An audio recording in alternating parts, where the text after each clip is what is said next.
to treat them as terrorists, despite the fact that they don't have any conviction. They still haven't had their trial.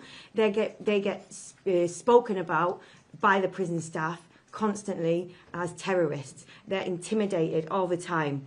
And all of this just because of alleged property damage. If this is what the government is calling terrorism, then something's gone very wrong in this country. And because of this label of terrorism as well, they are not allowed to have bail. So some of them will be on remand in prison without a conviction for up to 2 years, or even an indefinite period of time. We just don't know, because the trial dates keep getting changed. We don't know when they'll be sentenced. This is way over the legal limit of 6 months. And despite the fact that they don't even meet any of the conditions to be remanded in the first place, they're not a risk to the public. They could quite easily be sent home with appropriate bail conditions. So the question is why? Why are they being kept in prison in the first place? Because this is a political case, and that's why they feel the need to go on hunger strike, to highlight the political nature of their case and the fact that they're in prison when they shouldn't be. So despite all our efforts over this period of time, all our attempts to engage with the government to get a meeting with us to discuss their demands on the prisoners' behalf, they've continued to ignore us. We will continue trying. We call on the government, on David Lammy, to meet with us urgently, because the lives of the hunger strikers are in their hands. It's not much to ask for a meeting. We just want to talk to them, that's all. And if they continue to ignore us, well, it's their responsibility. In prison, the government, the Minister of Justice, is responsible for the well-being and the lives of the people in prison. We can see that there's been a complete neglect of that. And by refusing to talk to us about their health situation, which is very precarious, they are now in the danger zone, refusing to talk to us about these demands, well, we don't know what's going to happen, but we're very worried, obviously. We just call on David Lammy, as I said, have a meeting with us, and we can end this situation safely. Thank you. Thank you, Francesca.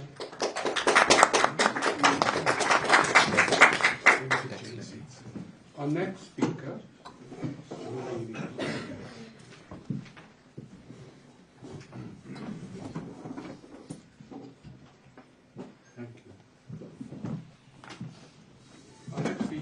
Is Shamina Alam. She's the sister of Kamran Ahmed. Shamina. You're going to have to bear with me, because as you can tell, I've lost my voice. And it's symbolic of what we're going through right now, because our family has never felt this much anxiety, never dreaded phone calls as much as we have now. I think the worst feeling is when you don't receive a phone call that day. And what we've come to realise is when we don't receive a phone call, it means he's been hospitalised. Or worse, that he doesn't have the energy levels to be even able to phone. Kamran is 28 years old. He was a neighbourhood mechanic. Without him, the neighbours feel lost. There's no one to help fix their cars. He did a lot of stuff for free. He would support friends. He's gone out to people that have been stranded in Luton so he can help bring their car back. And after he got remanded, the first thing he said was, "Can you check in on the elderly lady down the road? She needs help." He wasn't worried about his situation. He just wanted to make sure that any gaps he's left were filled. We saw the outpouring of videos from Gaza and the Palestinians being slaughtered, and he couldn't look away. He couldn't continue just swiping. It drove him to stand for humanity as part of one of his core values and characteristics. and he still stands with humanity, even from his cell. He has directly asked for ending the complicity of the government in the ongoing genocide by stopping having an arms company operating in the UK who are supplying the weapons that are used in the genocide of the Palestinians. He, for the last year, whilst being on remand, has bear witness to the injustice of his comrades, of fellow activists, of himself, which he has challenged both legally and through other means. But what has resulted is the most difficult decision: to starve his body of nutrients because there's nothing left. People ask me as his sister, how do I support this? Because I had to witness the injustice of the last year. I had to witness what he had to go through, bail denied, the injustice in the courtrooms, things that we keep reporting, but it goes unheard. He's committed to the liberation of Palestine. He's committed to our rights in this country as a British citizen, to oppose this genocide, to advocate for it, the right to a fair trial, the right to have no censorship. These are not abnormal asks. They're asks of all British citizens, not just those that are inside a prison cell. And it is a great shame that we have to stand here and ask for those things. He is on day 39 of his hunger strike. He's had 2 hospitalizations since the start of his hunger strike, having only come out of his hospitalization last week. Whilst they were able to stabilize his ketones, they are steeply on the rise again. But what is mostly concerning is that his heart is giving in and his pulse is slowing down. And at the moment, he is losing half a kg every day. He started on 74 kilograms at the start of this hunger strike. He is now on 61.5 kg. And in the last 3 days, or 4 days, he's lost 3 kgs. That is showing you the rapid deterioration of our hunger strikers. So what are we waiting for? 2 weeks ago, I confronted Lamy. I spoke to him from the heart. His head of staff told me they would do everything they can to support. But yet, they continue to decline meetings. Meetings called on by us, by fellow people in Parliament. And then, when we have MPs speak up, the Ministry of Justice, people in Parliament, they laugh. They laugh at the lives of 8 people that hold so much integrity and embody the values, the British values that we were taught in school about upholding human rights and standing up for those that are being oppressed. It is great shame what is happening in the country because the integrity of the government, the justice system, is hanging on a very thin thread. And that thread is these hunger strikers. It is the actionists that are in prison. And it is our job, it is our duty to ensure that integrity doesn't break. And not just for them, but for the future of democracy, for the future of rights in this country, to ensure that we can always preserve human life and uphold it.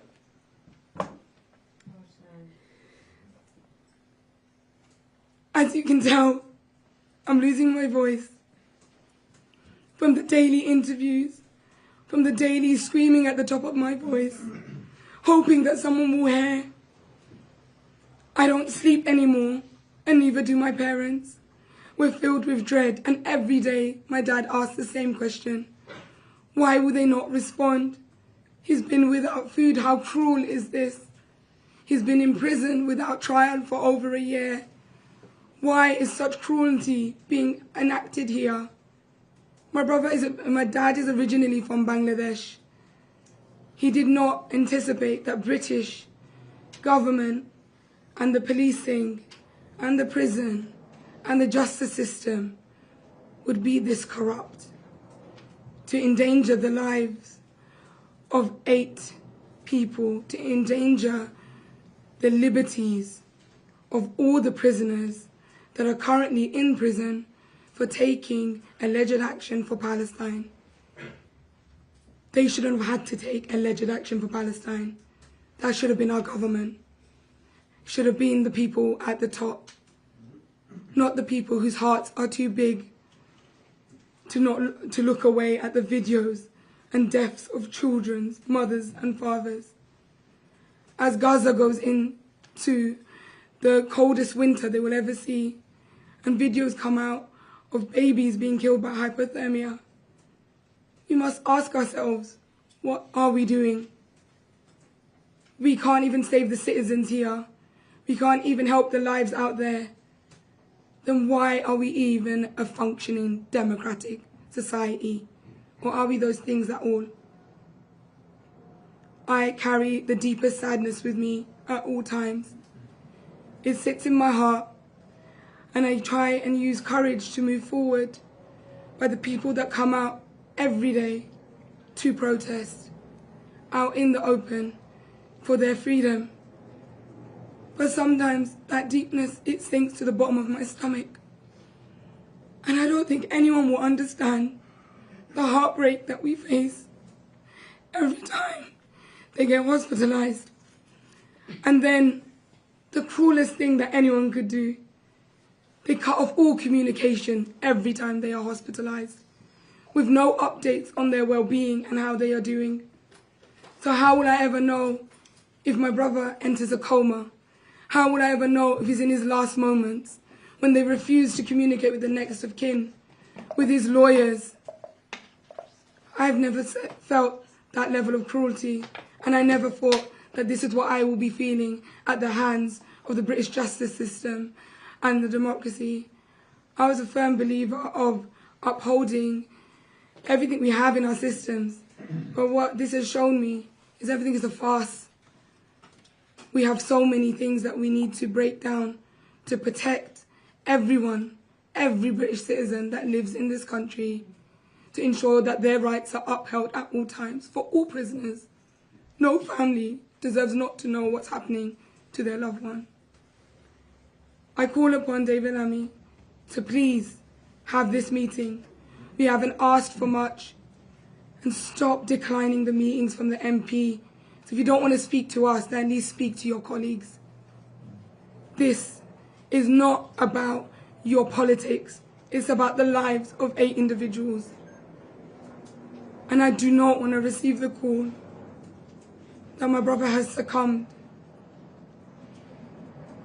to this hunger strike. His heart is slowing down. So what are we waiting for? For it to stop? Thank you. Thank you.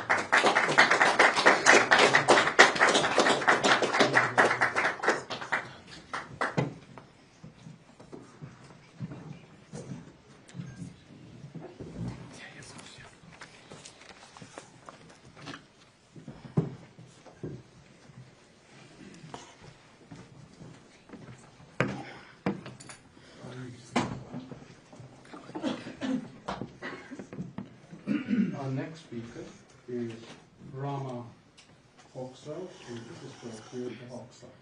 Rahma. My name is Rahma Hoxha, and my sister is T. Hoxha. She's currently on hunger strike for the liberation of the Palestinians and for the 5 demands. She's currently on day 40 of her hunger strike. She's feeling weak, her limbs are weak. She's constantly having headaches and constantly feeling nauseous. Even though she's feeling very weak, she's quite firm for her demands to be met. She believes that when everything gets stripped away from you, there is no autonomy or choice, and that the only thing she has left is her body, where she has full control over, and she is now using it against the system. My sister is struggling to drink and take medications as she feels sick and unwell. She's really suffering, and she was hospitalized, and she had to discharge herself against medical advice because they wouldn't let her speak to her next of kin or her lawyer. I don't think people realize how serious this hunger strike is, because on day 35 you can have organ failure, brain damage, and even have a heart attack. The government really needs to engage with these demands, and the demands are very reasonable. The longer this goes on, the scarier it gets for her and for my family. My sister shouldn't even have to be in prison. She's been on remand for over a year, and her trial is not until April 2026. This is actually her second hunger strike, and during her first hunger strike, the prison guards called her a terrorist, even though she's on remand, and she's alleged to take action against the genocide. She said it feels as if the government is trying to bury them alive and for them to go quietly. She said that once you're labelled a terrorist, it's like entering a black hole, where society is conditioned to accept it and not ask any questions. I feel as if the state have taken away a piece of me and shattered my heart. My sister is someone who I consider to be my best friend, my soulmate, and my mother figure. And I really need her in my life. I can't imagine a life without her, but the government is forcing us to. As now, she's instructed her doctors on what to do if she collapses, and she's also instructed to do if she passes away. This could all end tomorrow if David Lammy meets the solicitors. I love my sister. She would always look after me and take care of me. She would always motivate me. And even in prison, she still motivates me and keeps me in checks. Make sure I do all my homework and all my revision. She's always been there for me. And she would always take me out on shopping sprees, hot chocolate dates, and even come with me to my appointments, even if it took 5 minutes. And now it's been so lonely without her. And now I've learnt to grow more independent. I really, really miss my sister, and I wish the state wasn't cruel. At one point, the prison removed my number away for a month, which absolutely ruined me because it's already so hard to go visit her, because I have to bring an adult with me every time, and the prison is really far, and it takes a whole day's travel. But I am grateful, alhamdulillah, that I get to speak to her and I get to see her, even if it's just for 2 hours, because I know that the Palestinians that are detained in Israel, their families don't even know where they are, and they don't know whether they are alive or dead. The government really needs to engage with these demands. In 1980s, 10 Irish hunger strikers died. The state let them die, and now that is what they're doing. David Lammy needs to urgently meet with the lawyers to save my sister's life. Thank you, Rahma.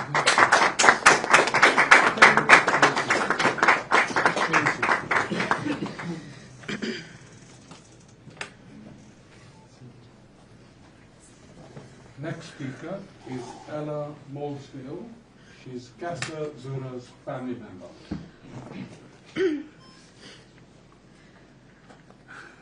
Right now, I don't know where Kessa is. I don't know if she's alive. Today is day 47 of her hunger strike. And this hunger strike is about life. It's about life outside of prison bars for them, and it's about life for the Palestinian people. She's currently 20 years old. She's been held without bail in a maximum security prison for over a year. She was 19 when she was taken from us. She was just starting her second year at university, and she had her whole life ahead of her. Her only crime was that she wanted Palestinians to live, and she wanted the UK government to stop manufacturing weapons of mass destruction, quadcopter drones on UK soil.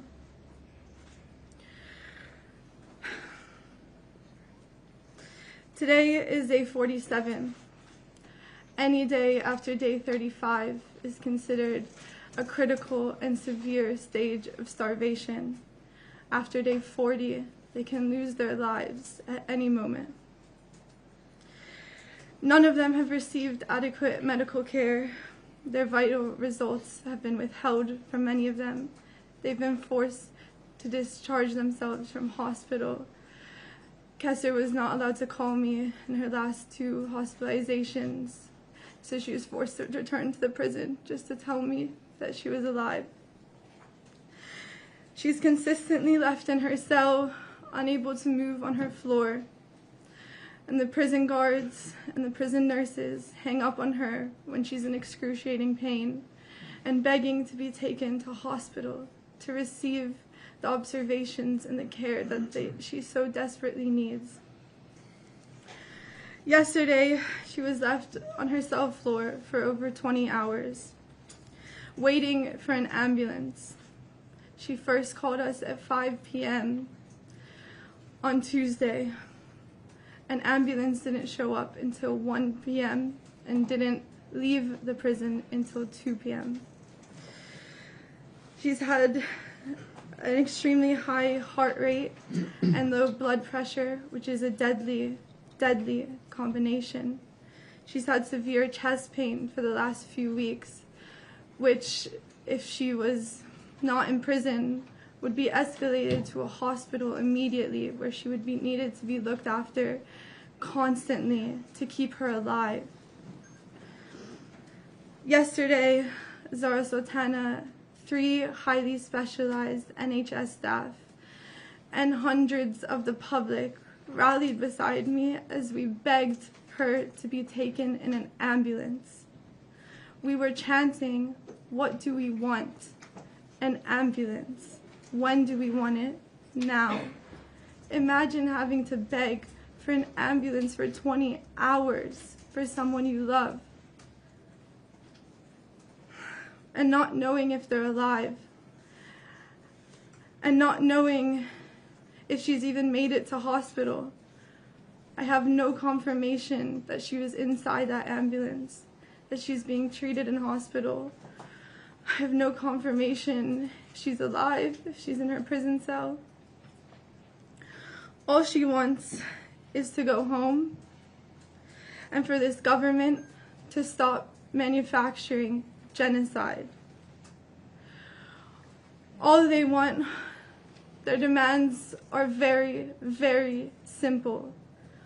Every single one of their demands is simply asking and pleading the government to uphold national and international law, which they have an obligation to.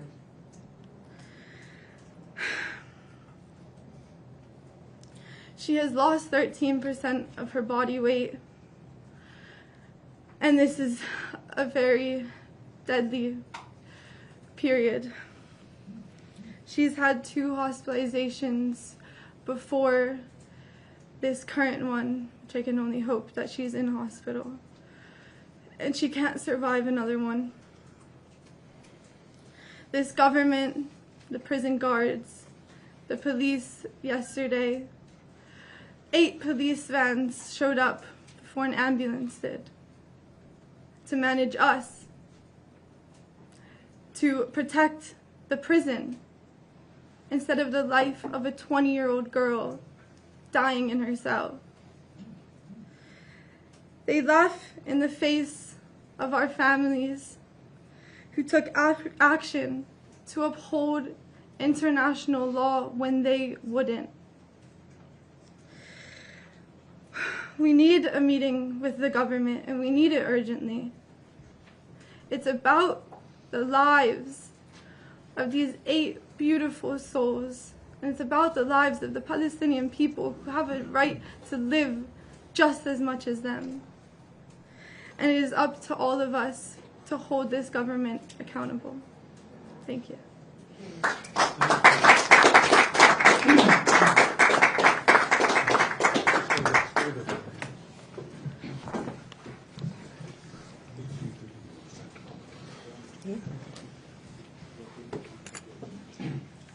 Our next speaker is Daniel Cooper from Imran Khan and Partners.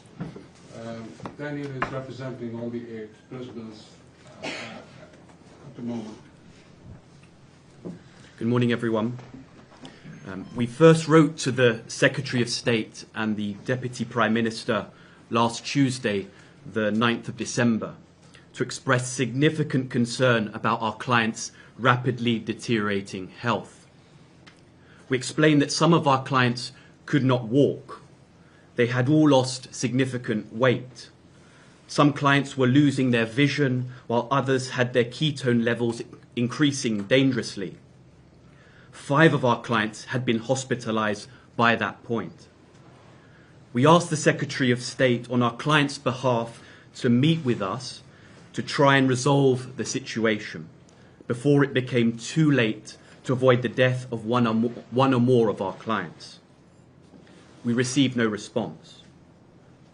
We wrote again to the Secretary of State on Thursday, the 11th of December, reiterating our request to meet. We were clear that we would not and will not in any way discuss the ongoing criminal cases or any extant proceedings, but rather the alarming and life-threatening deterioration in our client's health. We also referred him to the Ministry of Justice clinical guidance on food refusal in prison. That makes clear, and I quote, "Those most likely to bring about the resolution of the situation should be involved in discussions to try and resolve the hunger strike." Our clients say that the Secretary of State, as Minister with oversight of the prison service, is uniquely placed to bring about a resolution of the predicament. We received a letter from the Secretary of State on Monday of this week. The letter did not respond to our client's request to meet. We wrote again on Tuesday, reiterating our request to meet and updating the Secretary of State on the further deterioration in our client's health.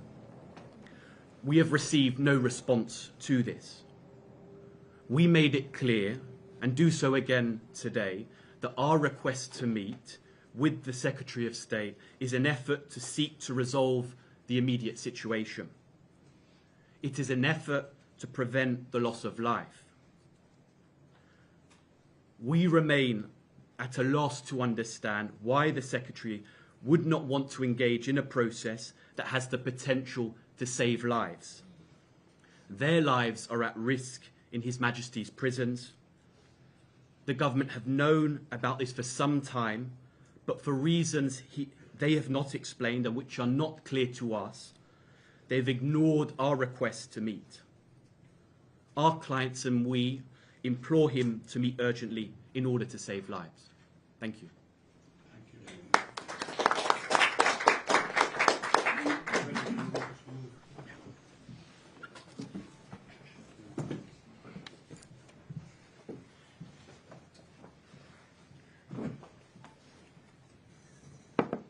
Our next speaker is Dr. James Smith. James is the emergency and accident doctor and a lecturer at UCL. James. Good morning. My name is Dr. James Smith. As mentioned, I'm an emergency physician. I've been qualified for 11 years. I'm registered with the General Medical Council. I'm also a lecturer at University College London. I'm one of several doctors, nurses and other healthcare professionals who are in regular contact with the next of kin of the hunger strikers, and I'm also in direct contact with some of the hunger strikers themselves. Most recently, I was in contact with Kessa Zora, today on day 47 of her hunger strike, who we believe and hope is now admitted to hospital. This was only made possible after the direct intervention of parliamentarians, several healthcare workers, and tens of members of the public at HMP Bronzefield yesterday. I have 3 key points I want to make this morning. The first is the imminent risk to the health and the risk of death for all of the hunger strikers at this stage. The second, the immediate care needs of the hunger strikers and their substandard treatment within the prison system at this moment in time. And the third, the urgent need for government intervention. 8 of the Filton 24 have now been on hunger strike. 2 of the hunger strikers are now on day 47, almost 7 weeks. Along with the other hunger strikers, they are all now at a critical stage. From a medical perspective, after approximately 3 weeks, the body has exhausted fat stores and begins to break down muscle and organ tissue in order to generate enough energy simply to maintain essential bodily functions. Thereafter, there is a risk that grows with every passing day of sudden, severe, and unpredictable bodily dysfunction.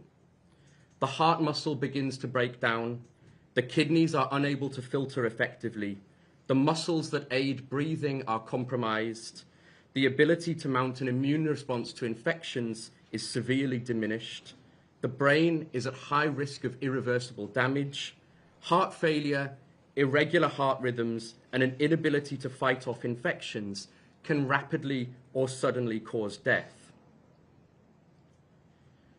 On this trajectory, put simply, the hunger strikers are dying.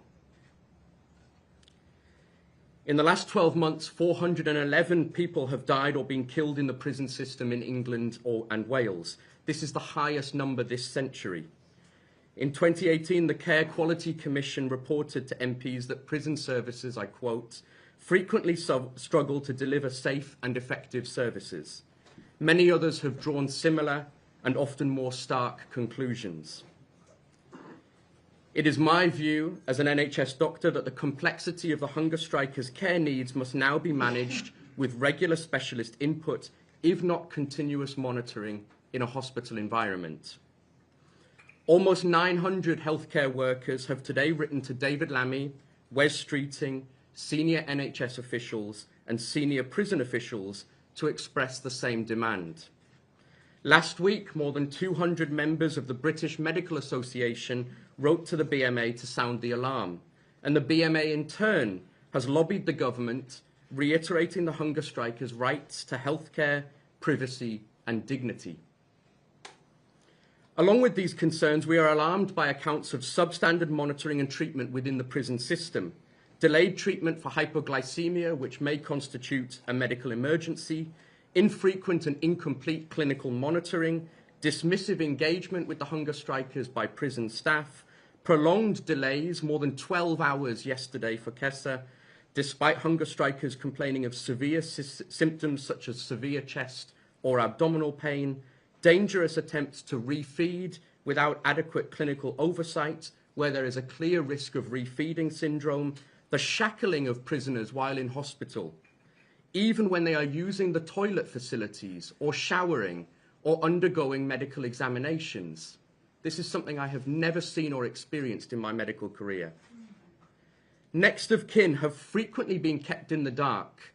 Kessa's next of kin doesn't even know if she is currently in.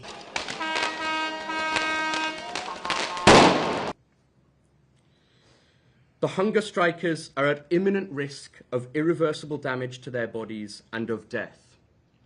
It is my view that it is the British government, the private corporations running the prisons, the police, and in some cases, NHS service providers that are presently harming these individuals.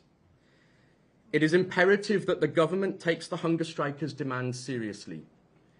It is imperative that David Lammy meets with the hunger strikers and their representatives, and it is imperative that the hunger strikers receive the specialist care that they need, which in my view is in a hospital environment where their rights are respected, their dignity is upheld, and their health is protected to the greatest extent possible. Thank you.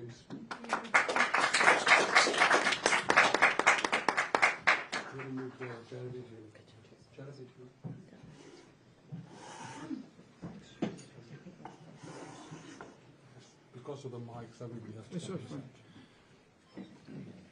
Our next speaker is Jeremy Corbyn, an independent member of Parliament for Islington North. Jeremy. Thank you, Suresh, and could I thank all of the media that have come this morning and just comment that it is very strange that in the 47 days of the hunger strike, most of the mainstream media in Britain have completely ignored the issue, refused to report it in any way, comment on it in any way, and I compare that to the 1981 hunger strikes in Northern Ireland when there was wall-to-wall media coverage during the whole of those hunger strikes.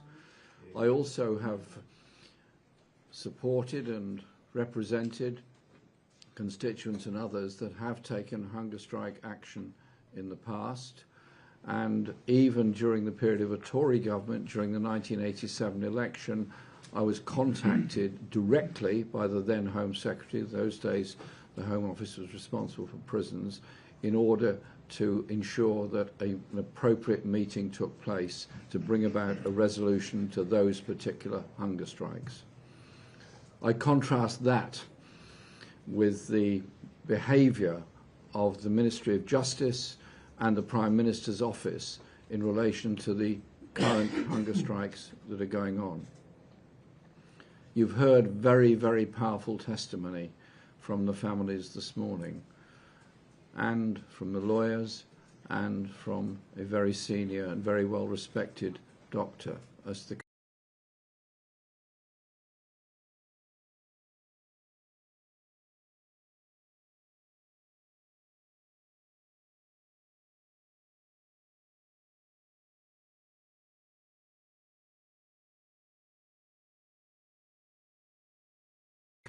nothing more, just a meeting between the Secretary of State for Justice and representatives of those taking this action. The Minister of State responded bluntly no to me, and some of his colleagues, to their eternal disgrace, laughed at the strength of his response. I find that contemptible. I find it contemptible that members of Parliament should derive some kind of amusement from a minister's obdurate refusal to carry out his own responsibilities. Shame on them. And yesterday, I asked the Prime Minister on this, and he said, and this can be quoted back at him at any time, he said that he was satisfied that all the relevant prison regulations and conditions were being adhered to. If he accepts that that's the case, then surely he should think of his role as Prime Minister is to make sure that public services operate in a proper and legal manner. He didn't do that. And so we are now demanding, again, at a meeting with the Secretary of State. John McDonnell and myself and Shokhat Adam, who's just arrived, will be attempting to speak this afternoon in what's known as the Christmas adjournment debate in Parliament, and we'll be making that demand again. The issue is, of course, fundamentally the genocide in Palestine, is the loss of now 70,000 known deaths in Gaza, and, of course, is the support that the people of Palestine have from ordinary people up and down this country.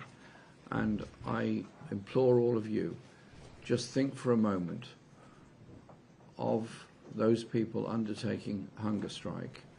To me, they're brave people. To me, they go in the traditions of the suffragettes, of the Irish hunger strikers, and many others who took the ultimate action of deliberately damaging their own bodies in order to draw attention to a greater crime that is going on. And these are not criminals, they are remand prisoners who've been told now their trial date is being delayed until at least 2027 in some cases. They've already been an inordinate length of time remanded in custody, and if the Justice Department gets its way, that will just go on and on. So, to David Lammy and to Keir Starmer, if you're watching this press conference, do what your job requires you to do. Uphold the prison regulations and make contact with the representatives of the hunger strikers in order to save life. It is in your hands. Thank you. Thank you,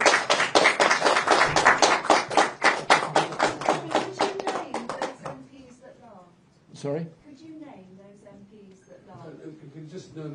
just want to finish this. I can't. Jeremy, please don't.